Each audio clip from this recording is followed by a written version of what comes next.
Sahabat Al-Ma'tuk, mari berdonasi untuk keperluan serta kegiatan media Al-Ma'tuk agar kami dapat selalu menyajikan tayangan-tayangan yang bermanfaat bagi umat muslim. Caranya mudah, silakan klik link yang ada di kolom deskripsi atau scan barcode donasi yang berada tepat di layar Anda.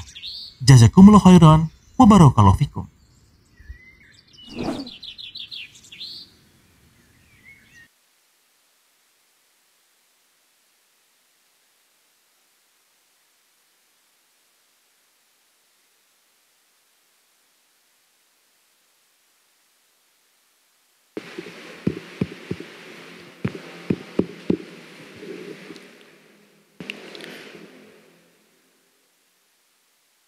Bismillahirrahmanirrahim. Assalamualaikum warahmatullahi wabarakatuh. Alhamdulillahi ala ihsani wa syukrulahu ala taufiqihi wa amtinani. Asyhadu an la ilaha illallah wahdahu la syarikalah ta'ziman li sya'ni wa asyhadu anna nabiyyana Muhammadan abduhu wa rasuluh ad-da'i ila ridwani wa ala alihi wa sahbihi wa ikhwani. Allahumma allimna ma yanfa'una wanfa'na bima 'allamtana wa zidna ilman. Allahumma rahmataka narjuk wa la takilna ila anfusina tarfata ain. Alhamdulillah, kita masih bisa melanjutkan kajian ba'da zuhur kita, yaitu masih berkaitan dengan bab al-karam wal jud wal infaq fi wujuhil khair thiqatan billahi ta'ala. Masih bersama kitab Riyadhus Shalihin, bab keutamaan dermawan dan infak di jalan Allah Subhanahu wa ta'ala. Al-jud atau kedermawanan ini dijelaskan oleh Syekh Salim bin Aid Al-Hilali ada 10 tingkatan. Tingkatan yang paling tinggi adalah al-judu bin nafsi, dermawan dengan jiwa. Oleh karenanya tidak heran jika para syuhada mereka mendapatkan kedudukan yang sangat tinggi di sisi Allah Subhanahu wa taala. Nabi sallallahu alaihi wasallam bersabda, "Yughfaru lisyahid illa ad-dain." Semua dosa yang syahid itu diampuni kecuali hutangnya. Demikian juga di antara keutamaan orang yang syahid akan diberikan kesempatan untuk menjadi pemberi syafaat, memberikan syafaat kepada 70 anggota keluarganya. Sehingga orang yang syahid itu tidak perlu disolatkan, karena solat bagian daripada syafaat. Berkata seorang penyair, yajudu bin nafsi idza dhanna al-bakhilu biha wal judu bin nafsi aqsa ghayatil judi. Dia berderma dengan jiwanya. Ketika orang-orang bakhil dengan jiwanya.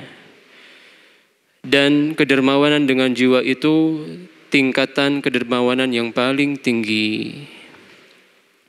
Kemudian yang kedua, al-judu birriyasah, yaitu kedermawanan dengan kedudukan.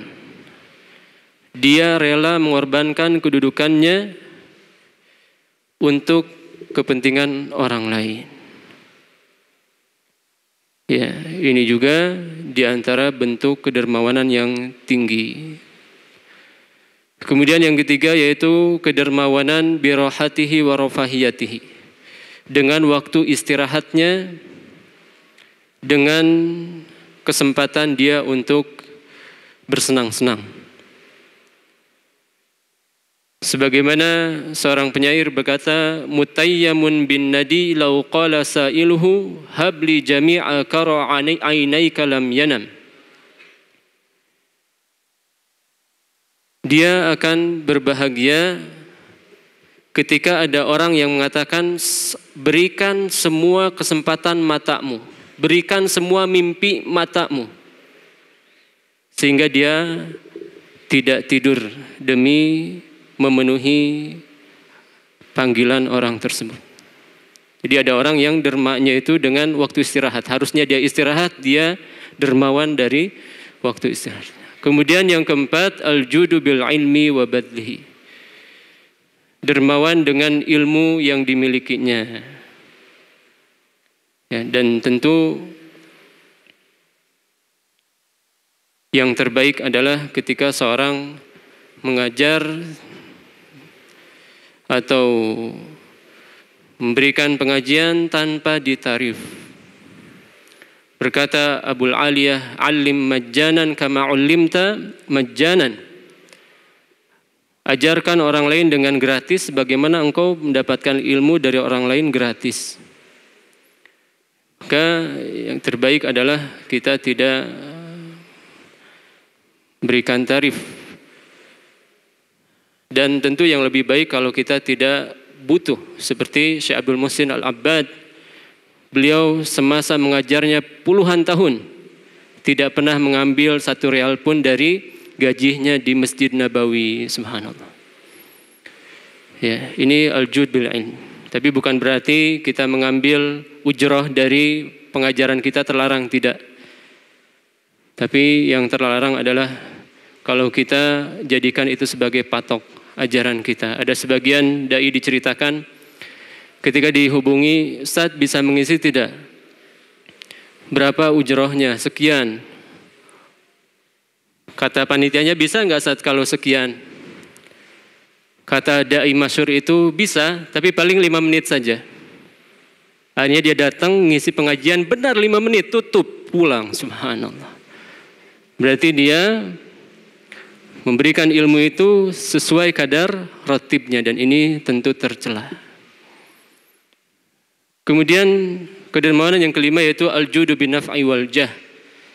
Dermawan dengan memberikan manfaat karena dia memiliki kedudukan. Ya, orang punya kedudukan, dengan sebab kedudukannya dia bisa memberikan syafaat kepada orang lain. Ya, dia punya kedudukan di satu daerah, dengan sebabnya orang miskin menjadi terbantu, maka ini diantara bentuk kedermawanan. Kemudian yang keenam, al-judu binaf'il badan ala ikhtilafi anwa'ihi. Kedermawanan dengan manfaat badan, dengan berbagai jenisnya. Kita membantu orang lain mengangkat barang, sebagaimana Nabi SAW mengatakan, "Yusbihu ala kulli sulama min ahadikum sadaqah." Masing-masing anggota tubuh kita ini punya kewajiban sedekah. Dan sedekah ini kata Nabi SAW banyak sekali macamnya. Ya'dilu baina itsnaini sadaqah. Meleraikan kedua orang yang bertikai sedekah. Membantu orang lain untuk mengangkat barangnya ke atas kendaraannya sedekah. Dan seterusnya. Maka ini dermawan dengan manfaat badan. Kemudian yang ketujuh yaitu al-judu bil ard. Dermawan dengan harga dirinya. Ada orang yang membicarakan dengan pembicaraan yang tidak baik, sudahlah, tidak usah dipermasalahkan. Dia dermawan. Ya, dia jadikan ucapan-ucapan yang tidak baik terhadap dirinya seperti polusi udara saja. Polusi udara tidak akan membahayakan kita kalau kita terus berjalan. Tapi kalau kita terus berada di dalam polusi udara itu, maka kita akan terbahayakan. Demikian juga ucapan yang tidak baik kepada kita, kalau kita terus pikirkan, kita terus cari ini apa maksudnya, maka kita akan tersiksa. Yang berbahagia adalah ketika kita tidak menghiraukan ucapan-ucapan yang tidak baik. Kemudian yang kedelapan, al-judu bis sabr wal ihtimal. Kedermawan dengan sabar menghadapi gangguan-gangguan orang lain. Yang kesembilan, kedermawanan dengan senyuman. Dan yang kesepuluh yaitu kedermawanan dengan tidak mengharapkan apa yang ada dari harta orang lain. Dia tidak melirik harta orang lain dengan hatinya, sehingga ini pun bagian daripada bentuk kedermawanan. Adapun hadis yang akan kita pelajari ini sejatinya sudah dibahas di bab yang lalu, yaitu dari Adi bin Abi Hatim. Beliau mendengar Nabi SAW bersabda, "Ittaqun nar walau bisyiqqit tamrah." takutlah kalian dari api neraka walaupun hanya dengan bersedekah 1 biji kurma. Hadis muttafaqun alaih, disepakati kesahihannya oleh Al-Imam Al-Bukhari dan Muslim. Wa fi riwayatillahu ma'anhu, di dalam riwayat yang lain masih dari Bukhari dan Muslim, Nabi SAW bersabda dengan sabda yang lebih lengkap, ma minkum min ahadin illa sayukallimuhu rabbuh laisa bainahu wa bainahu turjuman. Tidak ada di antara kita kecuali akan diajak langsung bicara oleh Allah. Tidak ada antara dia dengan Allah penerjemah. Fayanzuru aymana minhu fala yara illa ma qaddam. Ketika itu dia lihat ke arah kanan, yang dia lihat hanya amalan-amalan solehnya. Wa yanzuru ash'ama minhu fala yara illa ma qaddam. Dia lihat ke arah kirinya, yang dia lihat hanya amalan-amalan keburukannya. Wa yanzuru bayna yadayhi fala yara illa an-nar tilqa wajhi. Dan dia lihat ke arah depan, ternyata di sana ada neraka di hadapan wajahnya. Fattaqun nar walau bisyiqqi tamrah. Maka takutlah dari api neraka walaupun hanya dengan 1 biji kurma. Faman lam yajid fa bi kalimatin thayyibah, dan jika tidak mendapatkan hal tersebut maka dengan ucapan yang baik. Ini hadis yang lebih lengkapnya.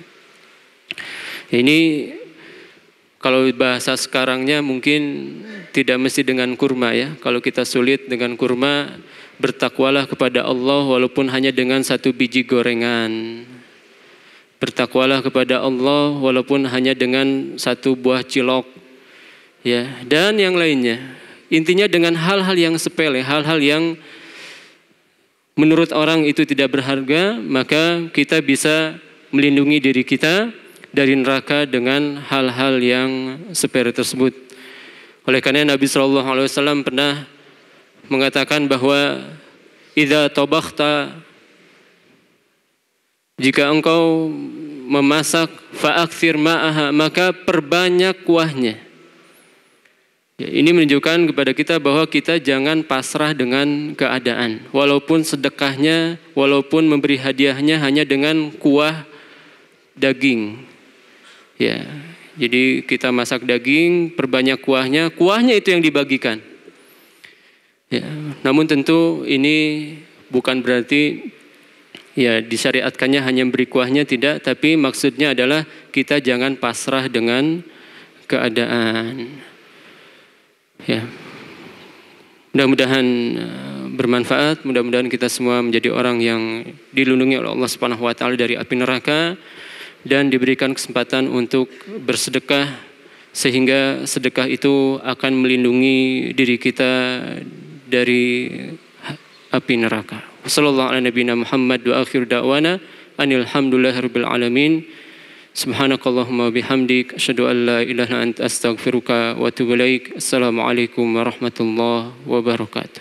Sahabat Al-Ma'tuk, mari berdonasi untuk keperluan serta kegiatan media Al-Ma'tuk agar kami dapat selalu menyajikan tayangan-tayangan yang bermanfaat bagi umat muslim. Caranya mudah. Silakan klik link yang ada di kolom deskripsi atau scan barcode donasi yang berada tepat di layar Anda. Jazakumullah khairan wa barakallahu fikum.